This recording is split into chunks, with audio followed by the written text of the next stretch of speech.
Hi, welcome to the 1 Liter Podcast. You will watch us drinking 1 liters of beer whilst talking about shies.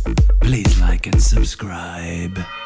Welcome to the 1 Liter.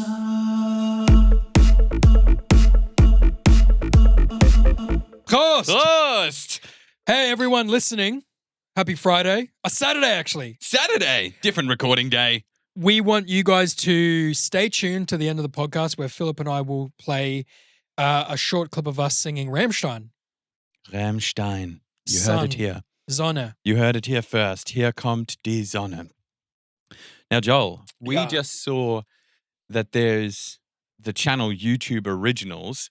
This is all very new to me. I didn't realize they were doing like original official productions. So they're obviously trying to have their say in the world like what Netflix is doing, right?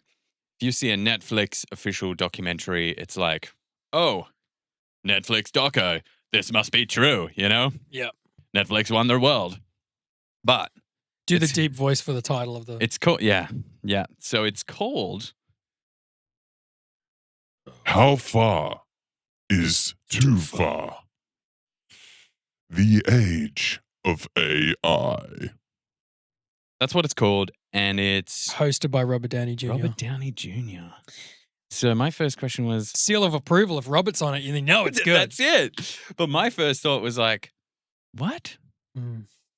Because your first comment was like, man, he's done so well for himself. He's just chilling. He's chilling out. I'm like, this seems like a pretty strong message that he's trying to get involved with, or they're just paying him a lot of dosh to get involved in it. I think it'd be a good portion of both, to be honest. Yeah. But I said to you, because you said, the age of AI, is it too far? You know, is it too far? Like, I know they're still talking about this, and I mentioned, well, Elon Musk is a big advocate for, from what I've seen online, Elon Musk is an advocate for dismantling extreme research into AI. But then you counteracted that with... Well, Eli is still Eli? trying to... Eli Musk? Eli That's Musk. his brother. Elon is still trying to make another AI company, or he's looking to found one or something, because he was obviously involved in the creation of OpenAI. Like he funded them, who are the ones that made ChatGPT. Oh, okay. He funded that. Yeah. I didn't know that. Yeah. He was basically the reason they exist is True. because of him.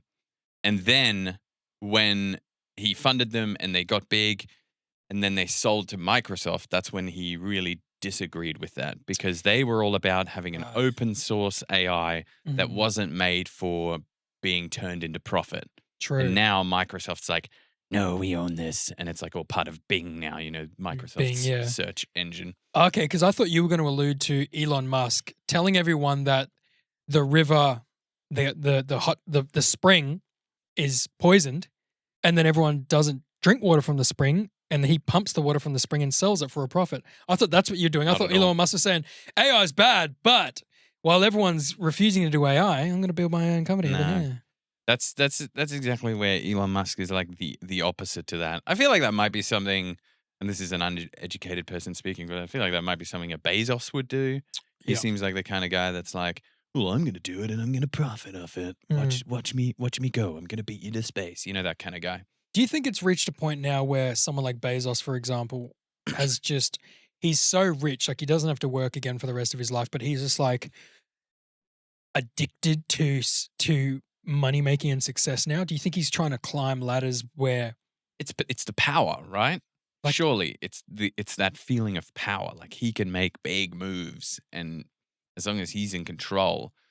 Whereas Elon, I feel Elon sort of chases that. Well, he chases that. I want to do good, and I want to like invent shit that everyone can use, and it does good for things, and not just I want the power, I want the money. Like he doesn't even have that much stuff himself. Yeah. He made a point of selling all his shit. Oh, true. All his shit. Like he doesn't even, apparently he owns no property. And like us looking in from the outside, we probably have no idea, but he's probably still got Ferraris and everything, right? Well, no, I don't think he does. But I think like he's staying with his sisters, but how nice is his sister's place and how did she fund that place? He gave his sister like Yeah. 30 billion. And he's Exactly, like, I'll like- live with you. Yeah, I'll just live with you. My thing is like, I've always liked Elon Musk from what I've read about him and just seen in interviews. And obviously, like, it's not just like, he was on Joe Rogan, so I like him. He smoked weed. It's like, of all the multi-gazillionaires, he seems like the least lying, like least deceptive one. Yeah. And He's- he seems like a fucking cool guy. And he's very smart. He's very, from like what you see of him where it's well rehearsed, he seems very put together, but he's quite a weird dude when you see him interacting like casually. I saw him go on this other podcast that was a lot more casual than Joe's, and they were all like on couches, and he rocks up. I don't know. The podcast is called Full Send Podcast. So Full send. Yeah. I love that. Fucking full send. yeah, so they had him on, and they do this thing where they start recording before their guest arrives, and then the guest arrives and they're already rolling. So there's no like intro. So it would be a bit weird and intimidating being the guest. You're like, oh fuck, I'm going straight into a recorded scenario. But someone like a Bezos or a Gates, right? They'd be very, are there bugs? Are there this or that? Let's just talk about my products.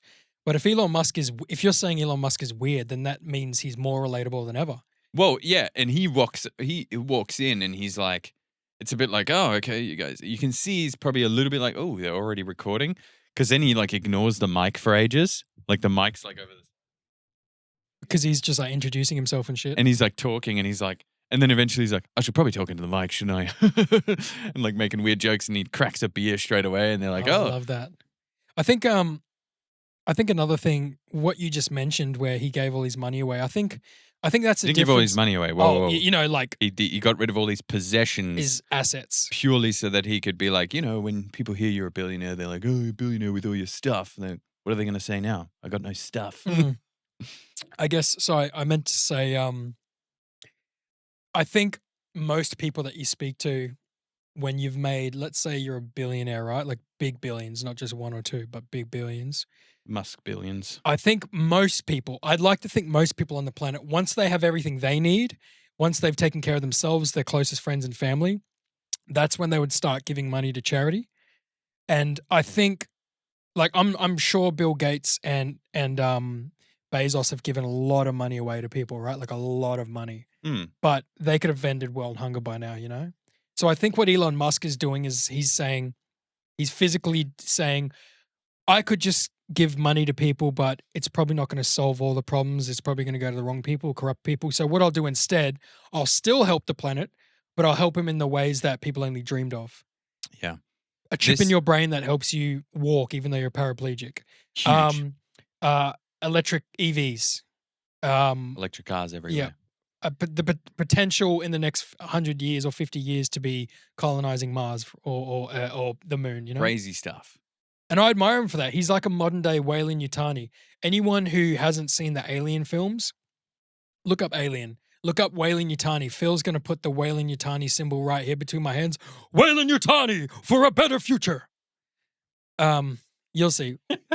It's like a W. It's like a yellow and a grey W. You'll see it. But Weyland-Yutani is basically, so in Aliens, the Sigourney Weaver alien with the big tail, not Predator, but Alien, they've got a big gazillion, multi-bajillion company called Weyland-Yutani. It was like two conglomerate companies kind of combined or whatever.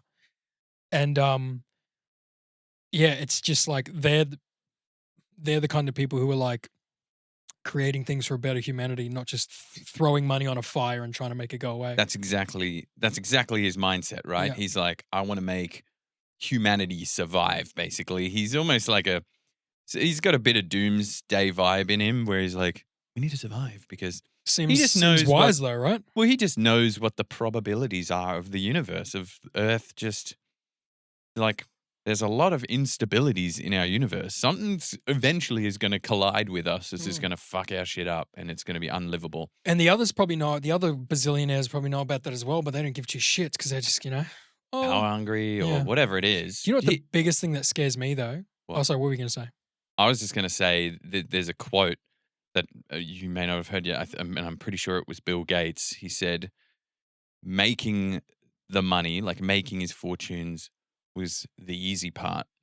Figuring out how to spend it correctly is the harder part. I respect that. It's a Once you've got respectable comment. all that power and money, you're like, fuck. Like imagine all the people that are just trying to schmooze you and smooth you and be like, hey man, I've got this project I need funded. Da, da, da, da, da. How much are they getting taxed? Like, let's say I got $12 billion into my account today, and I bought a couple of mansions, I bought pain. I'm like traveling around, my family are all sorted, everyone's got Ferraris. Would the bank eventually be like, hey man, we got to tax you this money, or we got to do this and that, or the money stay?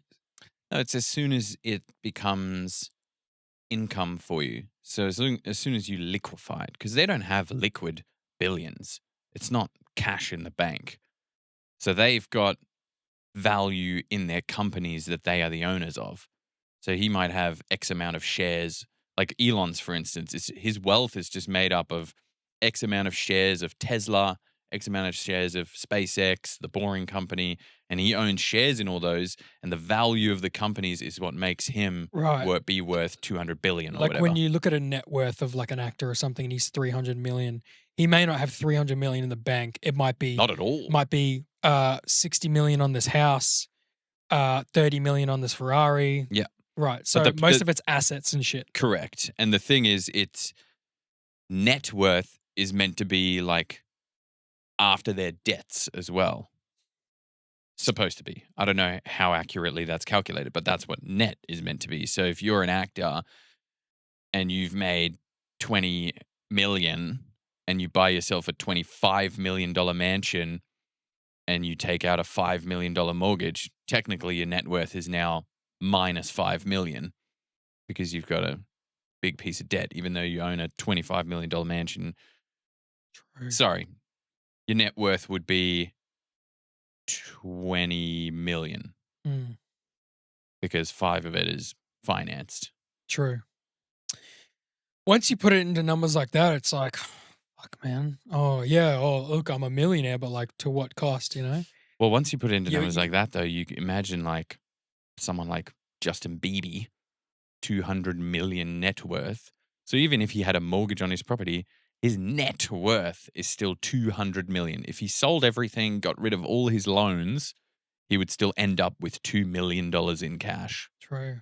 That's what he's worth. And I'm assuming 200 million. Yeah. Yeah, and I'm assuming that is also, I don't know what kind of assets they would have in terms of their music. Maybe people value their music because it's owned by labels and themselves. So maybe the share that they own in terms of the music revenue, maybe that goes towards their net worth as well. I don't know how they calculate it. I remember seeing recently, maybe like a year or two ago, Taylor Swift was like a slave basically to her record company. Do you know what she did? And she finally broke free, and now every song that she makes henceforth belongs to her. Mm-hmm. That's so cool. But do you know what she did? Us. All those albums like 22 and Romeo Juliet song, whatever that was called, she's remade them all. True. She has re-recorded them all because they wouldn't give up the ownership of those songs. Isn't that copyright though? Can't they sue her for that? Well, she must have got around it because maybe she's the writer of them.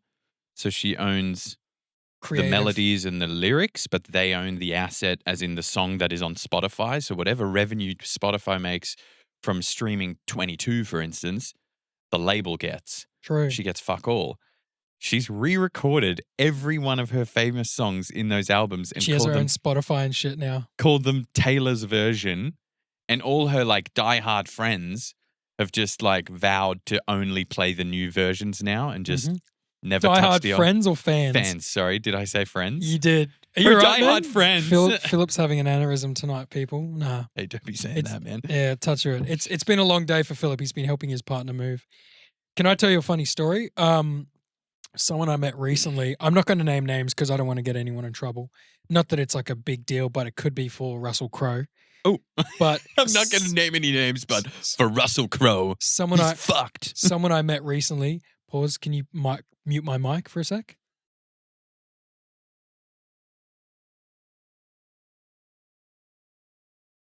During COVID time, he was working security, and he managed to get onto like driving people around in Sydney. Oh, yeah. And so he was driving around top tier rich people. Ingham Chicken, the woman of that, and then a couple other famous people.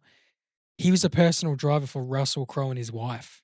Oh, shit. And he's driven Russell multiple times. That's mad. And he says, like, it's no big deal. Like, it's cool. I think it's cool. Because, like, what else are you going to do at his status and wealth, you know? But I was kind of just like, oh, really? Oh, okay. But apparently Russell Crowe's a massive stoner. Oh, and like that's sick. But he chain smokes like cigarettes, joints.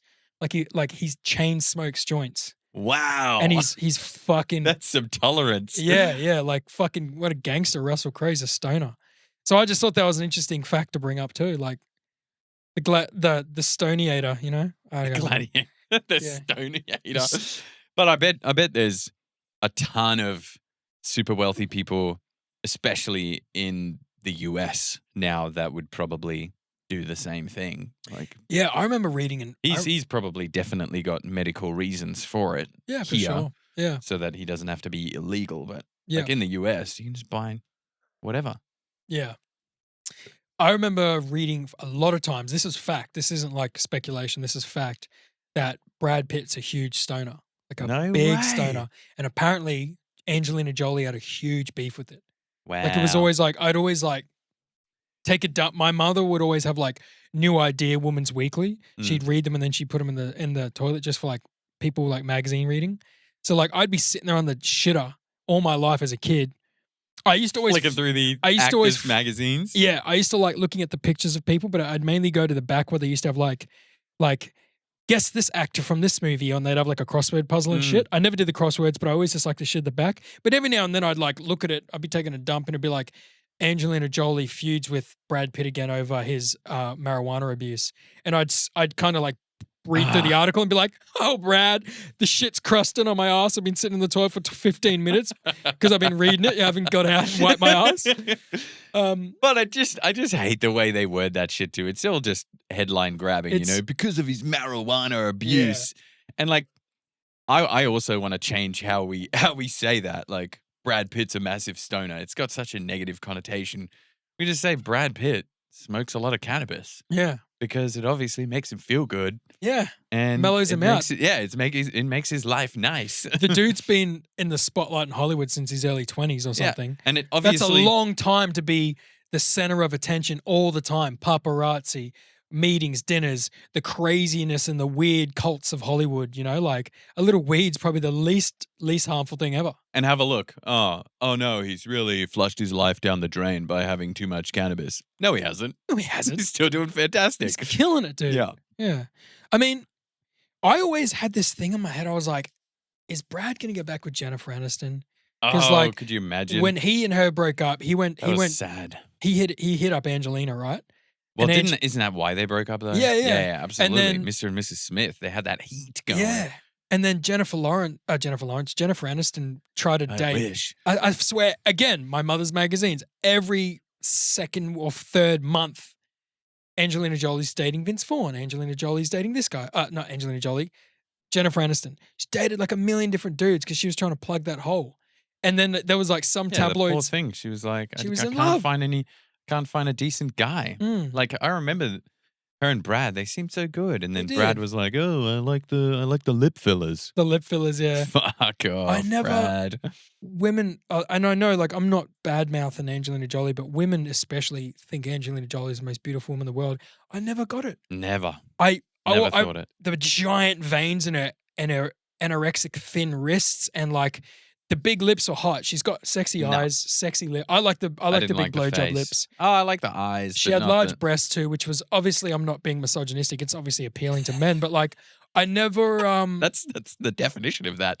I think Friends era Jennifer Aniston was gorgeous. But these days, I just see like a horny cougar. I'm like, no, I'm not interested. You know? Really? Yeah. I just love the fact that she's obviously getting work done, but whoever's doing it is a professional. Super professional. And they're keeping her it look looking organic. Yes. Yeah. Not like the fucking, I want to be able to not move my eyes. Yeah. I'm smiling right now. You know? I'm excited right now. But yeah, in truth, man, I wouldn't rate either of them on the hottest chicks in Hollywood. I I'm not even the biggest fan of the, well, I'm gonna shoot myself in the foot here, but like the biggest fan of the word like hot in terms of describing chicks.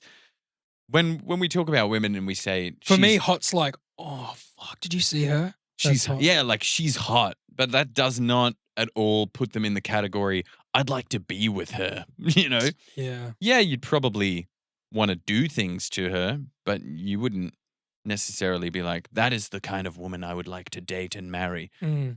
Not the hot. You want someone that's What's more appealing to you, a hot girl or a cute girl? cute. Cute, right? I'm all about cute. And then beautiful or gorgeous? That's a hard one. That's they're a the hard same one. thing, Yeah, they're right? the same fucking thing, but They I'd are. like the You word don't gorgeous answer that. better. Yeah, I'd like the word so do gorgeous. I. She's gorgeous, Like mate. Keira Knight, I think I mentioned her before, but Keira Knightley. When I see Keira Knightley, I'm like, she's gorgeous. You know, the pouting chick. But here's an interesting couple that I absolutely love. Knightley? No, yeah, Big chin. yeah. I don't understand. I always had I remember seeing Stuck on You and All About the Benjamins growing up, and like Eva Mendes.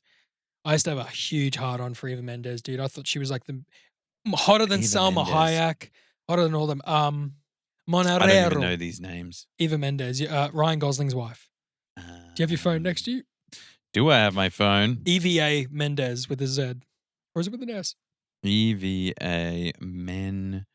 Type in hot next to her name. Oh, no, I know the one, of course. Yeah, Yeah, of course. So she and Ryan Gosling are married, and I'm pretty sure they have kids. Yeah, this is all just photos And of I them just too. thought Ryan Gosling could have been like the next Brad Pitt. He could have gone with like a super, super A-list babe, like a Jennifer Aniston, like a, he could have done all this stuff, but instead he kept it humble.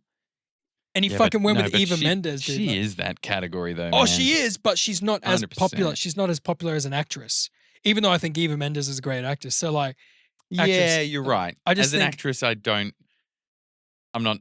she's not my favorite. yeah. Whenever I see her in a movie, I'm like, yeah, okay, I get it. They needed that Latino touch. Exactly. But they're never in the limelight. Mm. And who also is like, I respect as well as like Ryan Reynolds and Blake Lively. Blake Lively was more. That isn't that just a beautiful couple? It is, but at the same time, neither of them were like ultra A-list. They were like B+++ list, right? He's ultra A-list now, though. He is, but thanks to Deadpool and stuff, but like even then, like people weren't chasing them around going, oh my God, we saw them at Hard Rock Cafe and this and that. Mm. I think maybe Brad Pitt was getting chased a bit over the top because of the scandal. Yeah. But like when you look at George Clooney, dude, like George Clooney gets chased like Brad Pitt and Brangelina or whatever the fuck it is because Brangelina, yeah. George Clooney, I think he doesn't have kids, maybe. Don't quote Clune me. dog. And he's like in his 50s or 60s and he's married like one chick and then divorced and married and divorced. Like, I don't know what's the appeal. Like, if there's drama, do they chase the drama? I get that. Absolutely. But like, Do you know why? Because fucking people gobble up drama. And what does the media want? People gobbling their shit up. The Yeah. more eyes they can keep on their page, Mhm. the more people are going to pay for ads, yeah. the more money they're going to make. Yep. That's all they want. Mm-hmm. Whatever sells, whatever catches eyes, that's what they'll chase. Mm. If it's drama, it's drama. So like Ryan Reynolds having a beautiful relationship with his wife and them lovingly staring into each other's There's no eyes and drama making jokes. People are like, that's beautiful. All right, we've shown people that. Now what? What can we show them? Mm. Let's get enough cameras in Ryan Gosling's face to make him angry. Ryan Gosling, angry.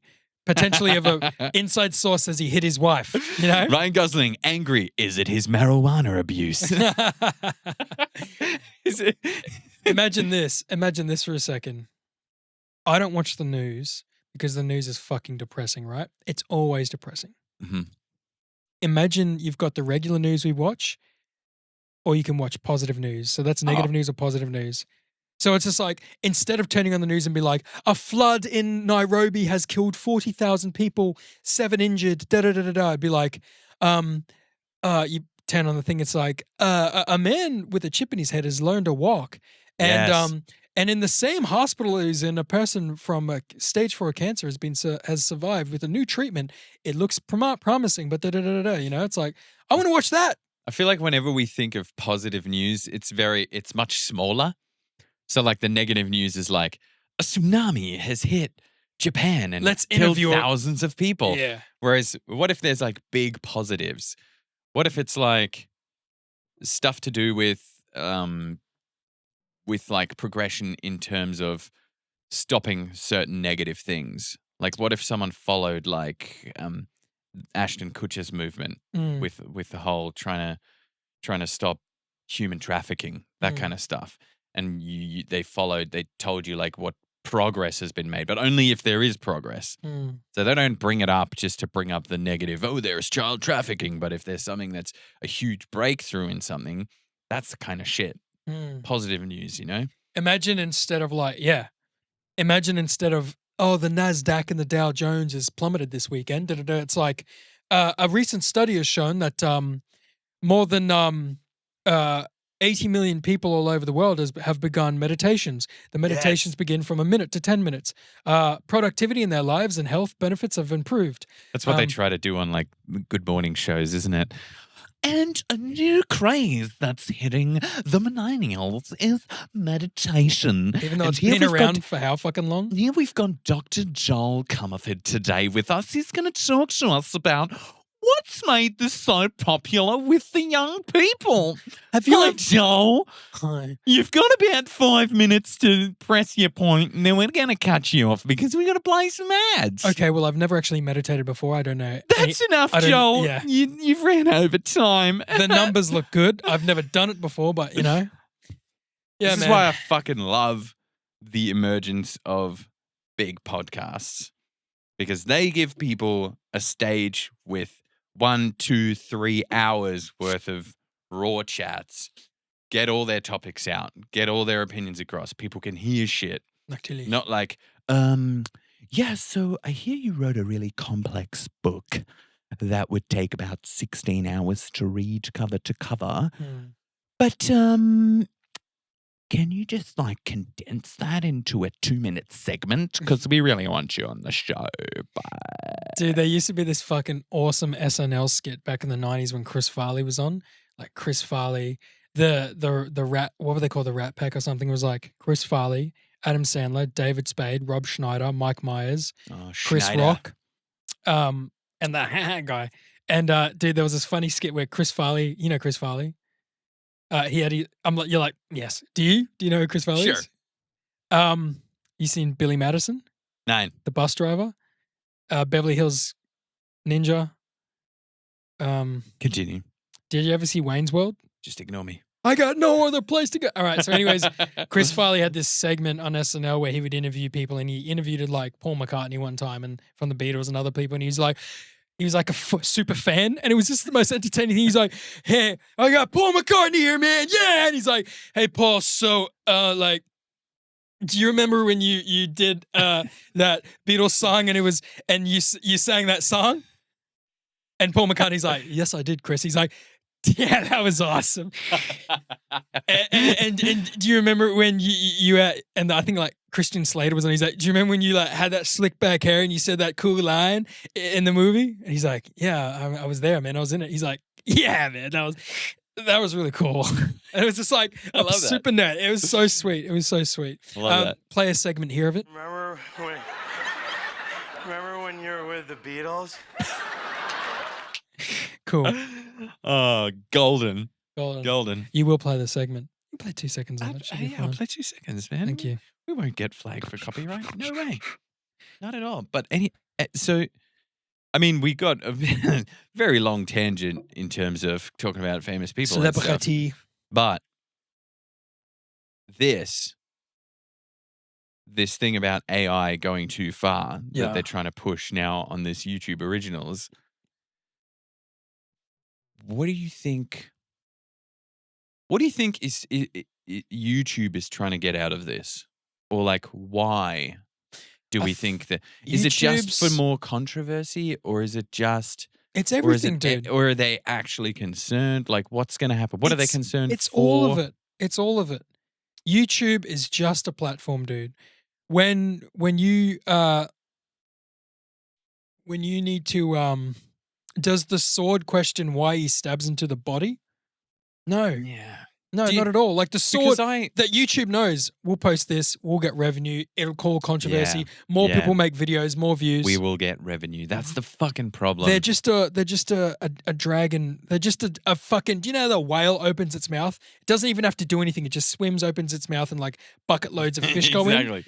The That's what whale. they're doing. The whale is YouTube, dude. They're like, what title is a huge whale's mouth? Has AI gone too far? Yeah, for real. All the plankton. But because I was praising Netflix a couple months ago, and I was like, I'm really happy that Netflix being, I assume, pretty independent in terms of money making. I've got an interesting thing about that. I recently met a guy as well that worked in like financing small films and shows, and actually directed a couple of small horror films like a few years ago. And he was telling me about how crazy it is getting funding and how these Netflix documentaries sometimes get made in like the shortest period of time, where it's like, all right, we'll film these segments in a day and then we'll get a bunch of stock footage and then someone edits it and then we release it. We get a narrator. We're done. Done. Yeah. Like it's crazy So quick what, turnaround. And a it month? kind of disappointed me because I was like, oh, does that mean there's like not even that deep of research that goes into it? And I'm just here thinking like, I'm really glad someone's done all this deep research. Feed it to me. But I was praising Netflix for exactly that, where I was like, I'm glad that this independent body of wealth. Is Netflix not owned by anyone yet? Well, I mean, Is it owned by Google or what I Apple? mean is just they are not necessarily tied to specific health industry companies or brands, or like, for instance, when you talk about COVID, which is very controversial, the big people with the big voices were people that were making the medications. So like, you have to question their motives because they're making a fuck ton of money out of And there's this. a ton of docos on Netflix about big farmers are bad, right? Exactly. There's a So platform then, for it. I like so it. then there's things like there's a doco out that follows a guy that got MS, multiple sclerosis, Yep. and he did some alternative things and he was being tested and everything, and he got some really good results, and he was like, this is fantastic. I want to share this with the world. And then he tried to share it and tried to go to this community, this MS community. He's like, look what I found. Like, this has worked for me personally. And all of a sudden, there was this huge pushback from this MS community. And like, no, we can't do this. And like threatening him and stuff with lawsuits. And here's Because they'll all be Netflix out of work. Yeah. And here's Netflix going, oh, well, we don't give a fuck about that. Fucking put a camera in front of it. You're going to get us, you're going to make this us revenue? Show us this threatening letter that these people sent you. And let's fucking get some eyes on it. Yeah. Dude, they're like healthy. Netflix is like about that. Netflix is like a healthy freedom of speech platform. But it's Yes. not just that. It's just like, we know Netflix wants to make money. That's their main goal, right?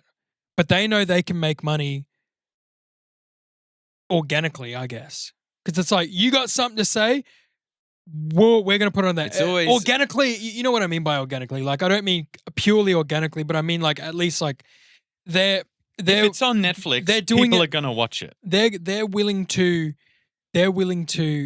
not accept bribes in order to publish people's stories because they know that story's going to make them money. You can give me a bribe for this much, but I'm going to make this much in revenue by playing it. So shut the fuck up. Yeah. Do they think about do the executives at Netflix think about the repercussions of telling stories that may potentially piss off high up big people? Well, I hope that they Maybe are, not. There's obviously a lot of consideration that would go into that behind the scenes because it's a fucking corporation. People are getting paid massive money. There's massive executives making these decisions, right? It's a big money world. Maybe there's a lot of information around the scoliosis and the big pharma docos that they've got on there that they left out. That they were like, we have to redact this so we can say this, and the big pharma will reluctantly let us say this, but we had to redact this. We had to redact 20 pages of script, you know? Well, it's whoever wants to drive their own message, right? And if it's going against another message, it's going to get more views, it's going to make more revenue. So the more controversial they can be. It's the same as when that Game Changers came out, the Game vegan Changers. doco. What's that one? The vegan doco about all these athletes that went vegan and all their performance went up, and Arnold was in it and was like, True. he's cut out heaps of meat out of his diet, and he's like, oh, I ate so much meat when I was getting huge. And like, it makes it sound like veganism is the only way, and meat is killing you, full stop.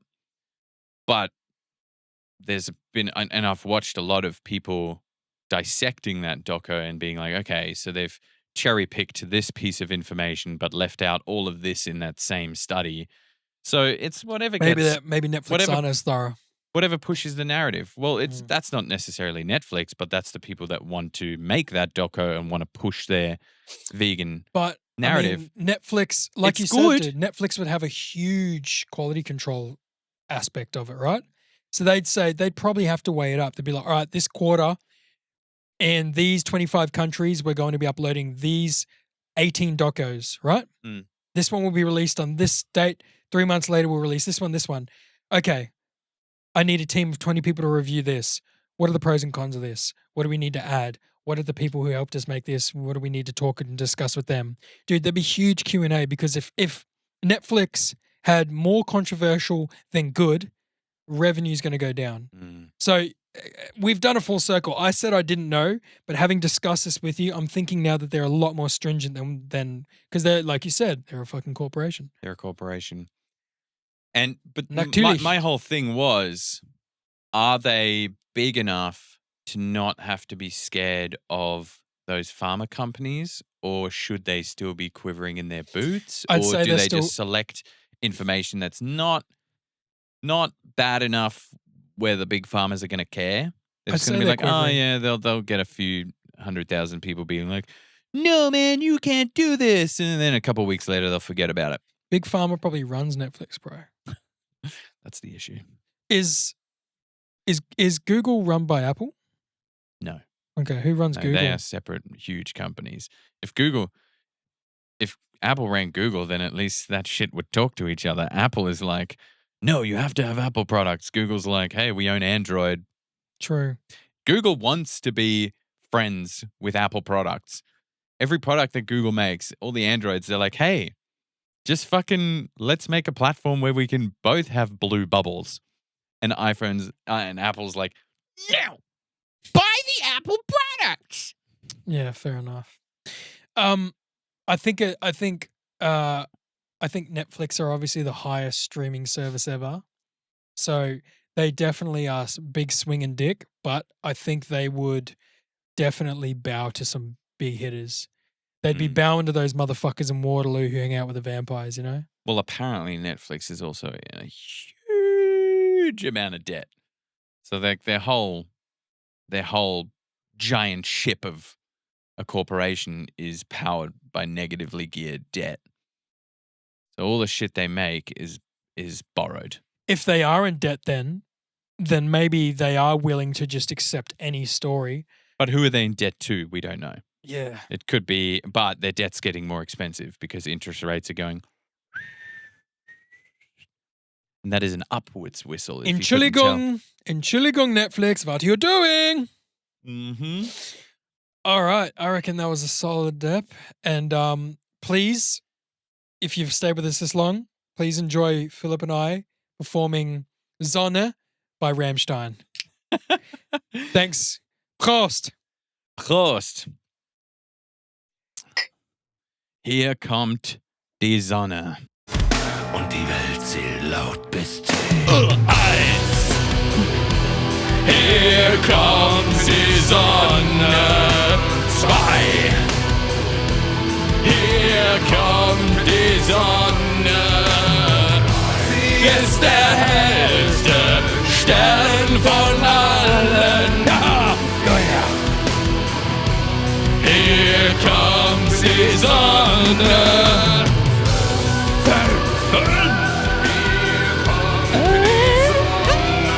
So good, dude. This is what you need. Kommt die Sonne. Sie ist der hellste Stern von allen. Sternenfellner. Hier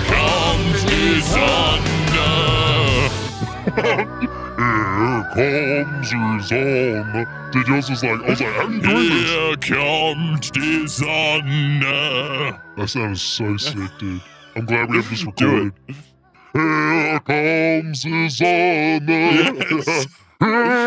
Here comes the Sonne. Yeah. Yeah.